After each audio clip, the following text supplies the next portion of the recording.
What on earth have we just witnessed? Manchester City 3, Liverpool 0. Is that in November the final nail in the coffin of Liverpool's title challenge already? As you can see by the overlay, I've just finished my first Premier League watch along on Twitch and on YouTube, and what a game we have selected. We're going to speak about, of course, the events that happened from minute 1 to 90, who played well and who had stinkers, because trust me, there were some very, very smelly performances.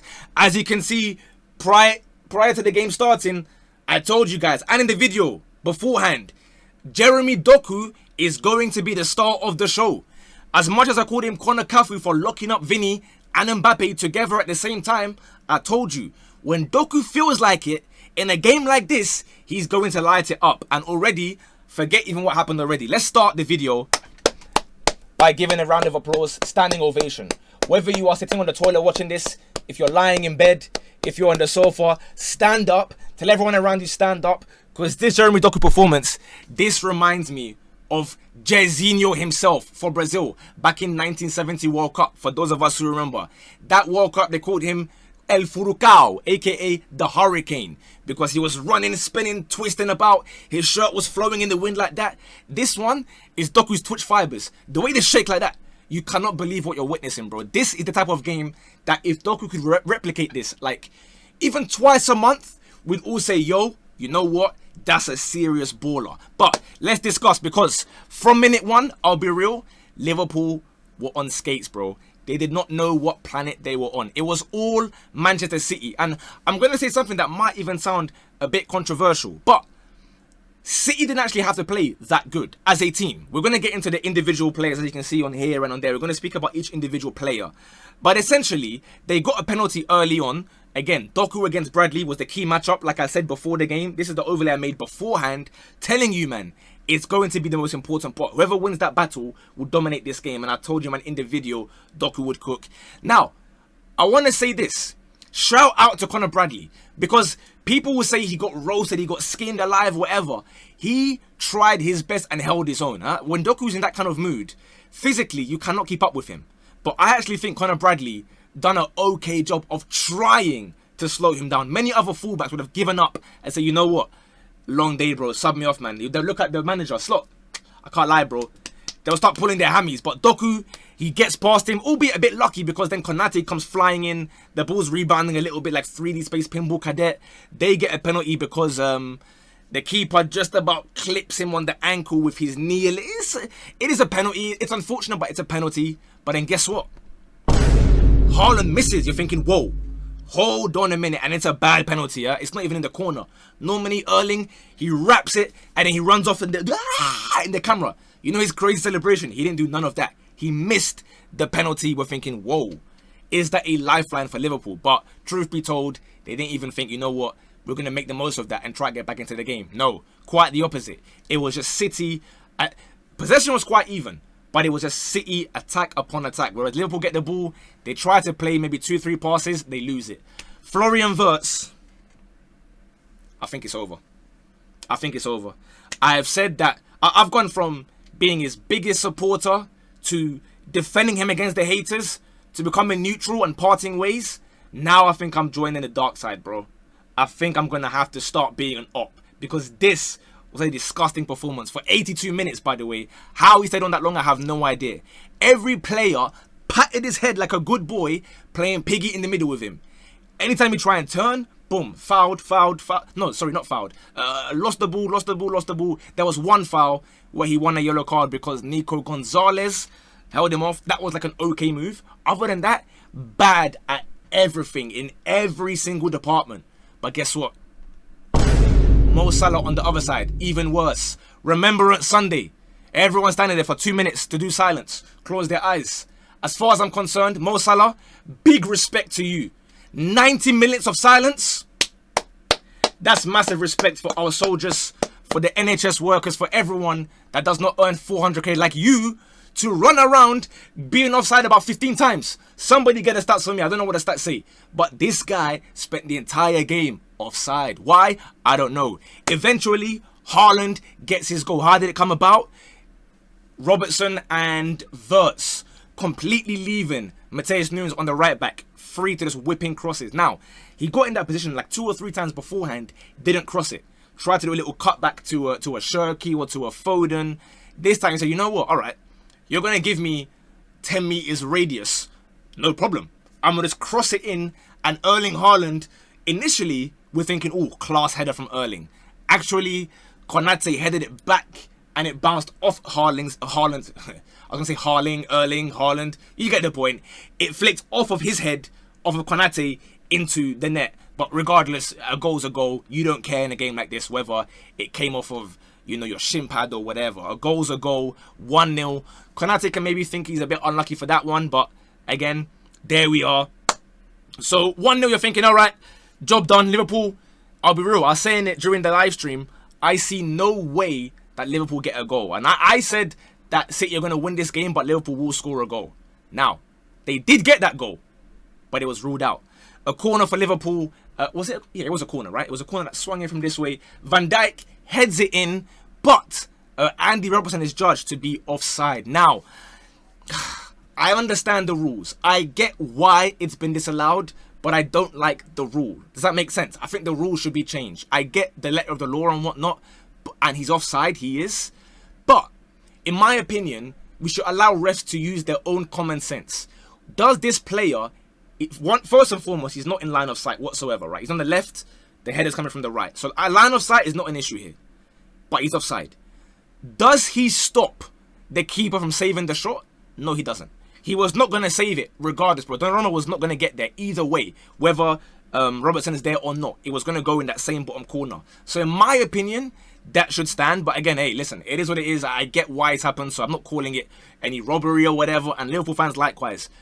Look, I get that you're going to be annoyed because maybe the referee could have given you a bit of a helping hand there. But all in all, you got packed. Because that second goal eventually came right on half-time. Nico Gonzalez, a 20-25 yard long shot, gets a couple bobbles and deflections and finds its way into the back of the net. And like I said, although the ref slyly maybe snaked you for that goal, 2-0, I believe, was a very fair half-time result. I think City were in complete control, and barred the Van Dijk header, which obviously got ruled out because of offside, Liverpool had no shot on target. Second half, you're thinking, all right, Liverpool, come on. Like, realistically, if City are moving like this, you have to just try and throw caution to the wind. Well, unfortunately, nothing really changed for them. I want to, again, listen, big respect to Bradley, man. I think it was harsh that he managed to lose his game 3-0 because people are going to, I don't know how to word this, but if you've played fullback, you know what I'm talking about. You expect that a good winger is going to beat you, you know, a few times in a game. As long as you can just try and hold them off as much as you physically can, you've done your job. I don't think Bradley had a bad game. That sounds crazy. I understand. He lost 3-0 and Doku was my man of the match by far.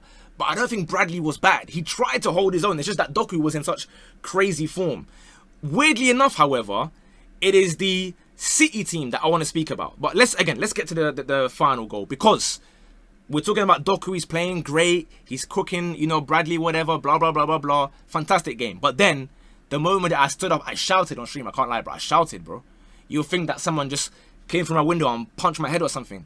Because he does a little shimmy past Konate and whips it.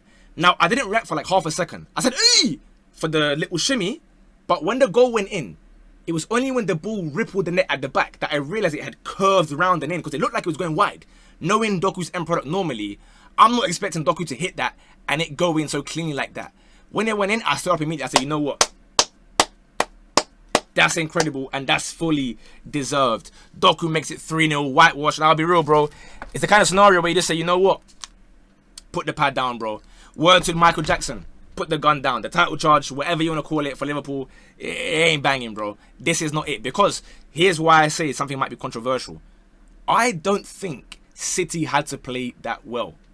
And they won 3-0. I'm going to tell you who did play well.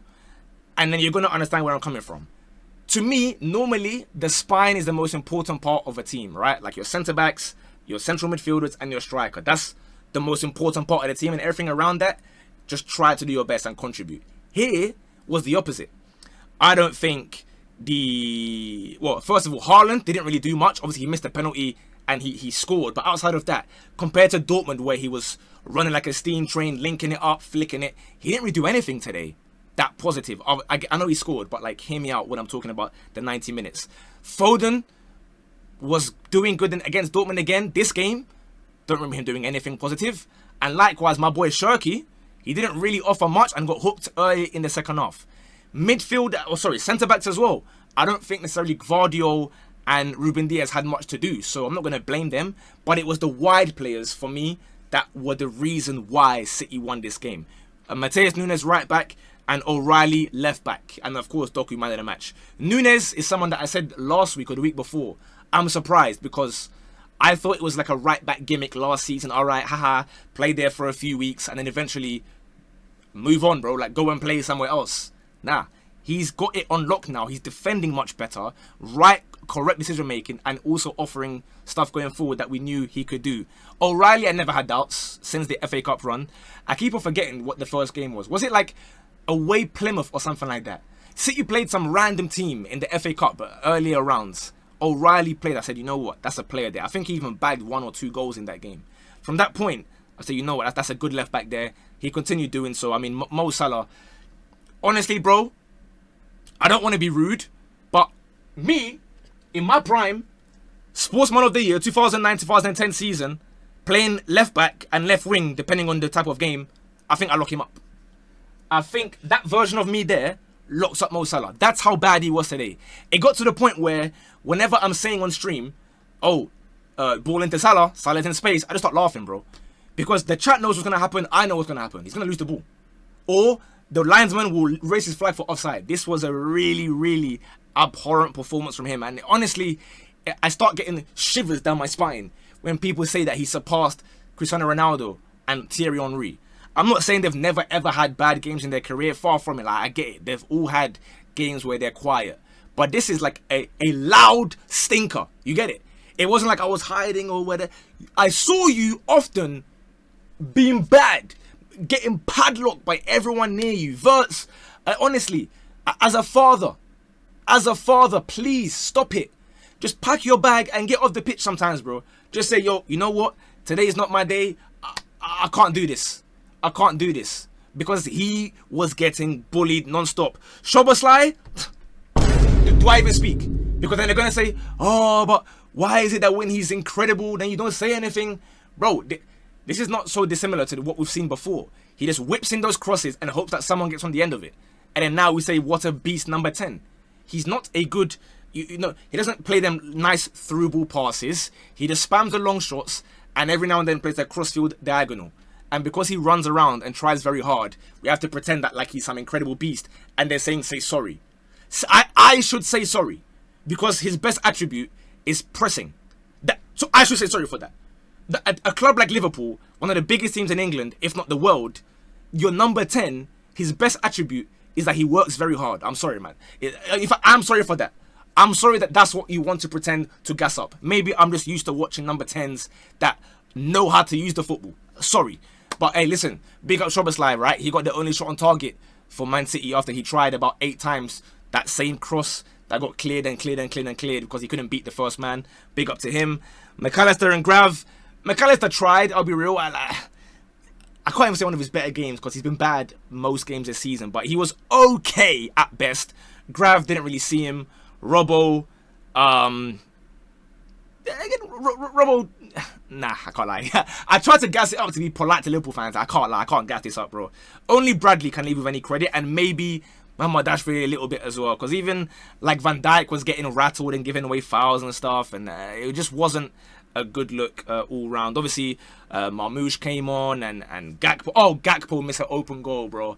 The back. I was thinking, you know what, Liverpool, just get me the one goal. Let me get a cold prediction with the both teams to score, but City win. Let me cook on that one. So they missed the open goal. As far as I'm concerned, guys, let me know if I'm wrong. The Liverpool goal, in my eyes, counts. So we cooked. And I did tell you guys, not about Erling Haaland, but that Doku would be the star of the show. As far as I'm concerned, we cooked. Let me know what you think. Obviously, City now 4 points behind Arsenal. The gap suddenly is no longer as big as it was. Arsenal fans are looking behind and thinking, uh-oh, City are right there, and City, we know when they click into gear, it's a long day for whoever's right above them, bro. It's a very, very long day. But that's all from me, guys. Any other games? I know I watched all the 2 p.m. games. I know Madrid fumbled as well, 0-0. But I am not going to be at home tonight. So, unfortunately, you're going to have to wait until very late to get the full day recap as a YouTube short or TikTok short or whatever. Apologies. This is going to be the long form video for today. So, on Saturdays, we're going to have like full match day recaps, and then on Sundays I'm gonna pick 1 or 2 games to review like this. Let me know if you like it this way, where it's instant reaction rather than wait until 11 or 12 p.m. So yeah, that's all from me. I'll see you guys tomorrow in the Twitch live stream for the highlight stream. Monday highlights around 4:30 or so. Of course, if you're new here, help us on that road to 100k. We're on 52. We're going up, up, up, up, up. The more you sub, the more I'll do these watch-alongs. Have a wonderful rest of your weekend. I'll see you guys in a bit. Bosh.